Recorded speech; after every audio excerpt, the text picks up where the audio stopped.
Bab 159. Setelah meninggalkan rumah Qin, Tuan Jinghai segera membuat angan-angannya. Dia secara alami ingin Charlie membalaskan dendamnya, dan dia ingin mengambil kembali kerang yang telah dicuri Charlie, tapi ini tidak cukup. Saat dia datang ke Aurous Hill kali ini, dia juga ingin membangun gengsi di Aurous Hill, merekrut sekelompok orang percaya, dan memberikan lebih banyak dukungan untuk karirnya. Karena itu, dia merencanakan permainan yang menurutnya adalah yang terbaik dari kedua dunia. Pikirkan Charlie sebagai kunci untuk membunuh ayam dan monyet dan membiarkan seluruh Aurous Hill menyerah. Charlie tidak tahu bahwa yang disebut Tuan Jinghai berencana menggunakan dirinya sendiri untuk mengorbankan bendera.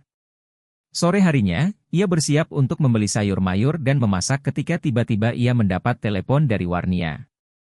Setelah mengambilnya, Warnia memiliki nada serius dan berkata langsung kepada Charlie, Charlie, bahwa Tuan Jinghai mengundang beberapa ahli barang antik, Feng Shui, dan metafisika untuk mengadakan perjamuan di rumah White. Tanya saya apakah Anda punya waktu untuk pergi ke sana? Keluarga kulit putih. Jenis keluarga apa itu? Warnia berkata, keluarga kelas menengah. Mereka memiliki dua keturunan laki-laki, Gerald dan Fred White. Keduanya? Bagaimana mereka bisa dipilih ke rumahnya? Charlie bertanya dengan aneh. Warnia menjelaskan, baru-baru ini, keluarga kulit putih tidak berjalan dengan baik. Putra Fred White dan keponakan Gerald telah mengalami masalah satu demi satu. Karir keluarga kulit putih juga anjlok. Oleh karena itu, kepala keluarga kulit putih memohon kepada Tuan Jinghai dan ingin dia mengubah Feng Shui dari keluarga putih. Saat berbicara, Warnia melanjutkan, tapi saya pikir Tuan Jinghai telah mengundang sekelompok ahli metafisika. Ini mungkin tidak sesederhana mencoba mendapatkan uang dari keluarga kulit putih. Mungkin ada pemikiran lain. Charlie tersenyum dan berkata dengan acuh tak acuh, aku menyambar kerang di pelelangan dan mencekiknya. Saya yakin dia ingin membalas dendam terhadap saya. Diperkirakan kali ini dia menyiapkan satu set untuk saya. Baik. Dengan sedikit tersenyum, Charlie berkata lagi, tapi kali ini aku akan pergi dan melihat langsung trik apa yang ingin dia mainkan. Warnia melihat bahwa dia setuju dan berkata, itu dia, tempatnya di rumah White. Besok pagi, ayo pergi bersama.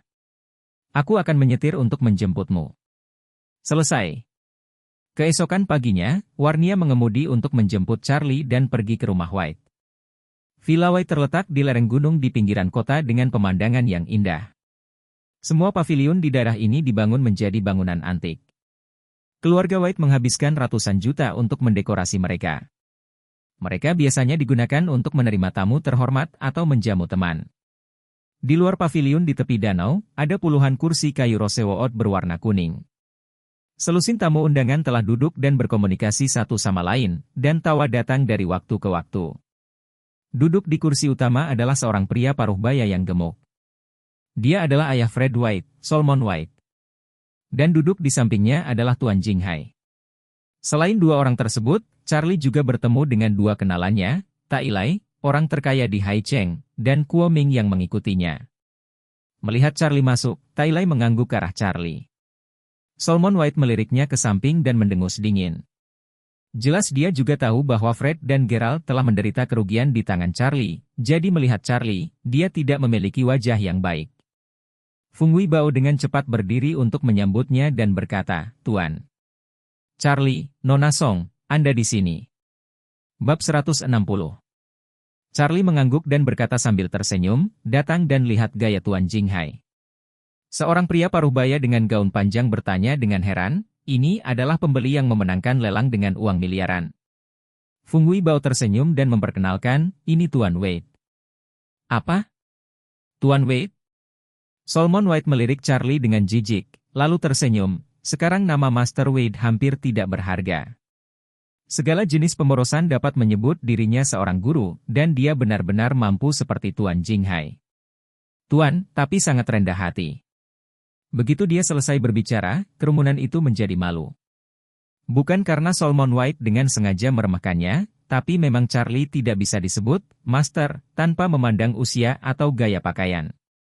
Dan semua guru yang hadir di sini hampir semuanya adalah orang-orang pemberontak di dunia metafisik. Untuk membiarkan mereka dan Charlie, seorang pemuda, memanggil Master Wade, banyak orang di sini yang tidak bahagia. Tuan Jinghai berdiri dan tersenyum dengan tenang, tidak apa-apa. Saya ingin memanfaatkan tempat raja untuk menyelenggarakan perjamuan ini.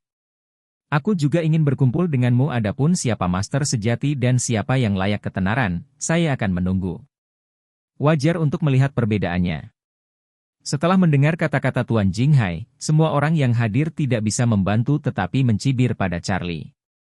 Bocah berbulu seperti ini bukan hanya untuk ketenaran, tapi apalagi yang bisa. Warnia juga sedikit mengernyit. Dia tahu bahwa Tuan Jinghai akan mengincar Charlie, tetapi dia tidak menyangka suasananya akan begitu serius begitu dia masuk.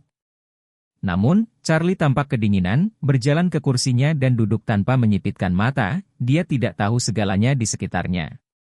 Ketika Solomon White melihat semua orang ada di sana, dia berkata, "Karena semua orang ada di sini, maka saya akan memberitahumu bahwa hari ini, Tuan Jinghai memanfaatkan tempat White kita untuk mengadakan perjamuan ini.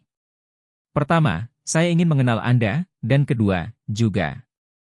Saya ingin belajar dari semua orang." Bagaimana cara membandingkan? Seseorang bertanya. Secara alami didasarkan pada tingkat sihir. Saat ini, Tuan Jinghai berdiri dan menjelaskan, aturannya sangat sederhana. Seperti kita ketahui bersama, ada 5 disiplin ilmu dalam metafisika kita. Anda dapat memilih kategori yang Anda kuasai dan memilih lawan untuk bersaing.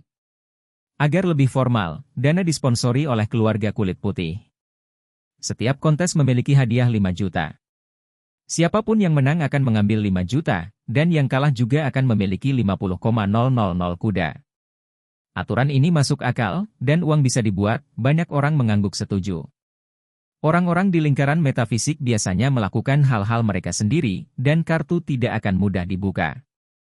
Hari ini, orang-orang yang datang ke perjamuan itu semuanya adalah orang-orang yang cakap di lingkaran metafisik.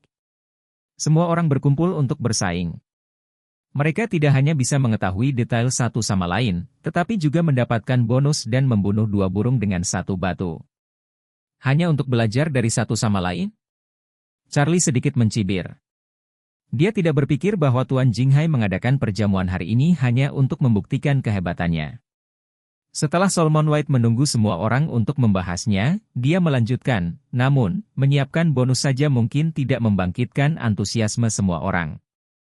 Bagaimanapun, setiap orang memiliki kekayaan dan tidak ada kekurangan jutaan ini.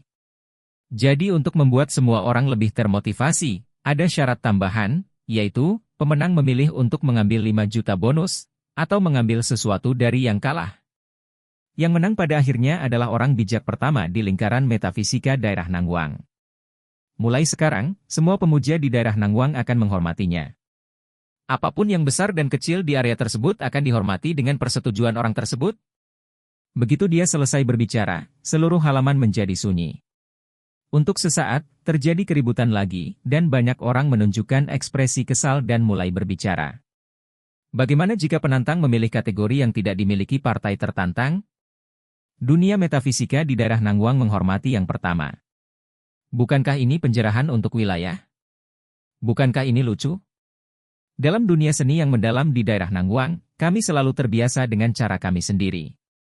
Sekarang sungguh tidak masuk akal menerima perintah dari orang lain. Selain itu, ada orang yang bukan dari Nangwang, kan? Ada banyak diskusi di antara kerumunan, dan mereka tidak menyangka bahwa yang disebut perjamuan ini sebenarnya adalah perjamuan Hongmen yang diinginkan Tuan Jinghai untuk mendominasi Akademi Nangwang.